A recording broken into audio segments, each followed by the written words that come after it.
মহাবিদ্যালয়ত আৰম্ভ হ'ব অধ্যাপক নিযুক্তি প্ৰক্ৰিয়া শৈক্ষিক বৌদ্ধিক মহলৰ বাবে এক আশাৰ খবৰ পিছে নিযুক্তি প্ৰক্ৰিয়াৰ বৰ্ধিত মাচুলক লৈ সূত্ৰপাত হৈছে বিতৰ্কৰ মাননীয় শিক্ষামন্ত্ৰী মহোদয় সমীপেহু উচ্চ শিক্ষিত যুৱক যুৱতীৰ মনত আশাৰ সঞ্চাৰ কৰি অসম চৰকাৰৰ শিক্ষা বিভাগে চৰকাৰী মহাবিদ্যালয়ৰ সহকাৰী অধ্যাপক পদৰ নিযুক্তিৰ যি প্ৰক্ৰিয়া আৰম্ভ কৰিছে সেয়া নিঃসন্দেহে ৰাজ্যখনৰ শৈক্ষিক বৌদ্ধিক মহলৰ বাবে এক আদৰণীয় পদক্ষেপ এই নিযুক্তিয়ে ৫ খালী পদ পূৰণত সহায় কৰিব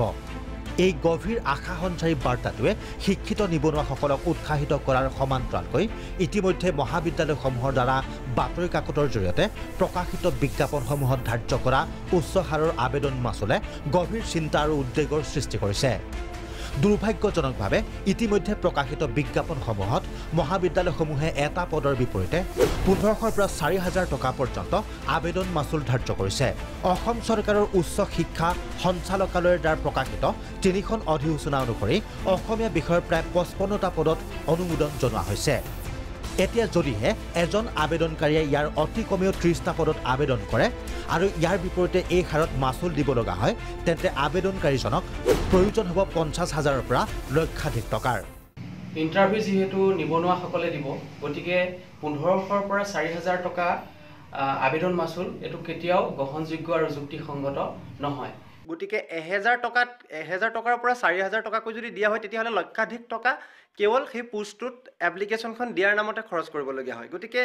ইমান এটা ডাঙৰ বুজা এই ছাত্ৰ ছাত্ৰীসকলে কেনেকৈ ল'ব চৰকাৰ সকলোৱে যাতে সময় আৰু ধন দুটা ৰাহি হোৱাকৈ কেন্দ্ৰীয় সাক্ষৰতা ব্যৱস্থা গ্ৰহণ কৰক যাতে এই নিযুক্তি প্ৰক্ৰিয়াটো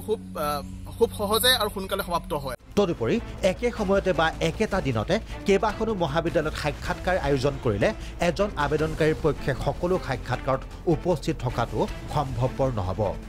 অসম চৰকাৰে অনুৰোধ জনাওঁ যে আমাৰ যিমানখিনি এটা পোষ্ট নতুনকৈ উলিয়াব গোটেই পোষ্টখিনিৰ কাৰণে কেন্দ্ৰীয়ভাৱে চেণ্ট্ৰেলি এঠাইত যদি ইণ্টাৰভিউ পতাৰ সুবিধা গ্ৰহণ লয় চৰকাৰে সেইটো গোটেই আমাৰ নিবনুৱাসকলৰ কাৰণে সুবিধা হ'ব কেন্দ্ৰীয়ভাৱে কোনোবা নিযুক্তি প্ৰক্ৰিয়াটো যদি পাতি দিব পাৰে তেতিয়া সেইটো ক্ষেত্ৰতো যথেষ্ট সেইটো এটা ভাল পদক্ষেপ হ'ব একেখিনি সময়তে ইমানবোৰ কলেজত পৃথকে ইণ্টাৰভিউ পঠাৰ কোনো ধৰণৰ প্ৰয়োজনীয়তা নাই আৰু এই ক্ষেত্ৰত আমি শিক্ষামন্ত্ৰীৰ হস্তক্ষেপ তথা শিক্ষা বিভাগৰ